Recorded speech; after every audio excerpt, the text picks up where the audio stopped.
Hello friends, आप देख रहे हैं वीए क्लास। और अभी जो व्यूवर्स यहाँ पे नए हैं, मैं उन्हें रिक्वेस्ट करना चाहता हूँ कि वो चैनल को सब्सक्राइब करें और साइड में दिए गए बेल आइकन को भी दबाएं ताकि आप तक नए वीडियो की नोटिफिकेशन मिलती रहे। मेरी आपसे विनती है कि वीडियो को लास्ट तक देखें। बहुत ही कम समय में यहाँ पे पत्र के बारे में बहुत सारी महत्वपूर्ण जानकारी देने जा रहा हूँ। तो चलिए आज का अपना नया टॉपिक शुरू करते हैं, जिसका नाम है पत्र लेखन। तो जनरली पत्र लेखन क्या होता है कि पत्र लेखन अभी तो हम ज़्यादा इस्तेमाल नहीं करते, क्योंकि मोबाइल, लैपटॉप और इंटरनेट के ज़माने में पत्र लेखन ये जो कला थी या ये जो आर्ट थी ये लुप्त हो गई है।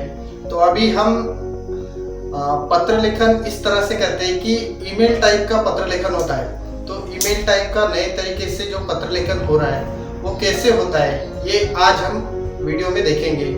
और मेरी सभी से रिक्वेस्ट है कि वीडियो पूरा देखें ताकि कोई भी टॉपिक छूटे ना और आप तक पूरी जानकारी पहुंच सके। तो चलिए शुरू करते हैं आज का अपना टॉपिक, पत्र लेखन। पत्र लेखन में क्या होता है कि पत्र जो होता है वो दो प्रकार का होता है। एक तो हम ऑफिशियली भेजते हैं या दूसरा होता है कि हम अपने रिलेटिव्स को भेजते हैं। तो इस आधार पे पत्र लेखन के दो भेद होते हैं या दो प्रकार होते हैं। वो प्रकार है औपचारिक पत्र और दूसरा है अनौपचारिक पत्र। यहाँ पे औपचारिक का मतलब है कि जो ऑफिशियली या प्रशासकीय कामकाज के लिए जो पत्र भेजे जाते हैं उन्हें हम ऑफिशियल या औपचारिक पत्र कहते हैं। वो किस टाइप का होता है वो यहाँ पे देखेंगे। उसके बाद है अनौपचारिक पत्र।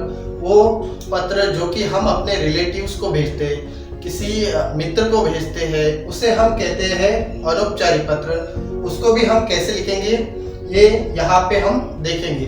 तो शुरू करते हैं औपचारिक पत्र। औपचारिक पत्र में क्या होता है, तो औपचारिक पत्र का फॉर्मेट यहाँ पे दिया गया है। मैं थोड़ा थोड़ा एक्सप्लेन करके आपको बता दूंगा।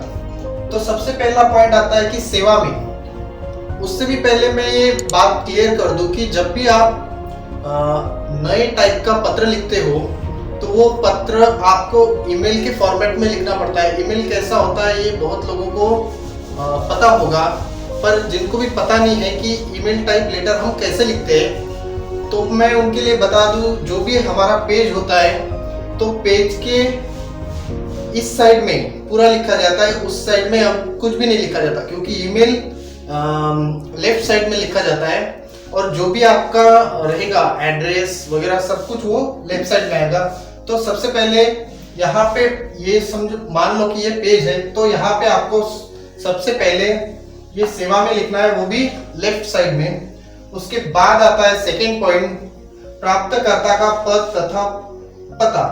अगर आप जिनको भी पत्र भेजना चाहते हैं, मुख्याध्यापक को भेजना चाहते हैं या किसी ऑफिसर को भेजना चाहते हैं, तो उनका जो पद है, आप मान लीजिए कि आप प्रधानाचार्य को पत्र भेज रहे हैं, तो उनका सेवा में प्रधानाचार्य और जो स्कूल का नाम है वो नाम वहां पे आना चाहिए। उसके बाद आता है विषय। विषय में हम जो भी विषय में पत्र लिख रहे हैं वो विषय यहाँ पे आएगा। उसके बाद आता है संबोधन। संबोधन में क्या करते हैं हम कि संबोधन में जैसे बोलते हैं कि महोदय, माननीय, श्रीमान जी, ऐसे संबोधन हम लगाते हैं क्योंकि हमें उनके प्रति आदर व्यक्त करना है, इसलिए हम संबोधन लगाते हैं। उसके बाद आता है मुख्य विषय वस्तु।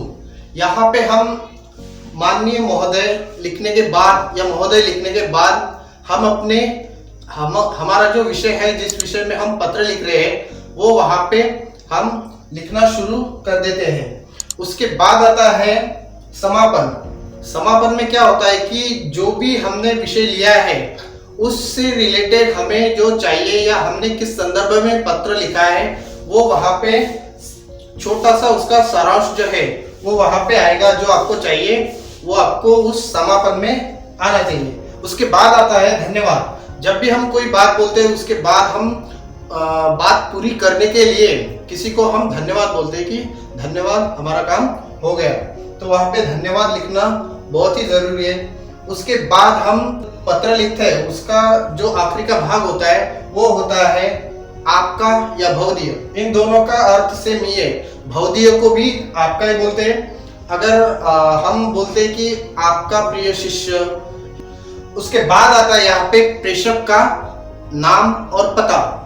यहाँ पे जो भी पत्र भेज रहा है उसका नाम और उसके नीचे उसका पता आना चाहिए। उसके बाद आती है दिनांक, जो भी तारीख को आप पत्र भेज रहे हो वो दिनांक। ये सभी चीजें जैसे कि सेवा में प्राप्तकर्ता का पद तथा ये विषय संबोधन, ये सारी चीजें यहाँ पे आनी चाहिए और जो भी आप लिखते हो वो आगे लिख सकते हो। उसके बाद है दूसरा प्रकार है अनौपचारिक पत्र। अनौपचारिक पत्र में हम अपने रिलेटिव्स को, रिश्तेदारों को या फिर अपने फ्रेंड्स को पत्र भेजा करते हैं। तो ये पत्र का प्रकार कैसा है ये देख लेते हैं। तो सबसे पहले यहाँ पे भी सेम चीज है, आपको लेफ्ट साइड पे ही आपको लिखना है। तो यहाँ पे आप सबसे पहले क्या लिखोगे, प्रेषक का नाम और पता। सबसे पहले मैंने यहाँ पे प्रेषक का नाम और पता लिखना है। उसके बाद उसके नीचे ही तिथि या दिनांक लिखना है।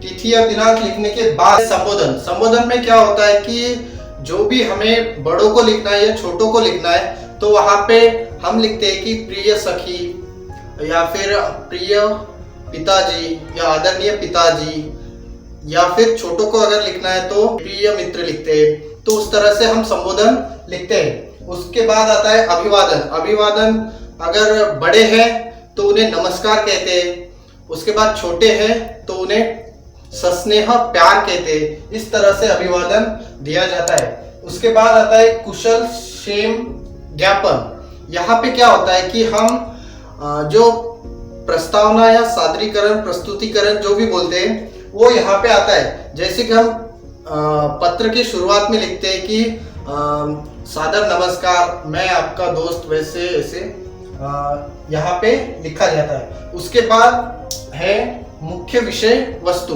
यहाँ पे मुख्य विषय वस्तु, जो भी आप पत्र लिख रहे हो उसका जो मेन विषय है वो वहां पे आता है। उसके बाद आता है विषय की समाप्ति या फिर समापन। यहाँ पे हम विषय को बंद करते हैं, यहाँ पे हम विषय को खत्म करते हैं, ये समापन में आता है। उसके बाद आता है संबंध का उल्लेख। संबंध का उल्लेख यहाँ पे जैसे कि तुम्हारा मित्र या फिर आपका बेटा, इस तरह से संबंध का उल्लेख किया जाता है। उसके बाद आता है प्रेषक का नाम। इस तरह से हम पत्र को लिखते हैं और आशा है कि ये पूरा पत्र का जो फॉर्मेट है, नया फॉर्मेट है, वो आपको समझ में आया होगा। आई होप कि आपको वीडियो पूरा समझ में आया होगा। और अगर आपको ये वीडियो पसंद आया तो वीडियो को लाइक करें, वीडियो को शेयर करें और चैनल को सब्सक्राइब करें। धन्यवाद।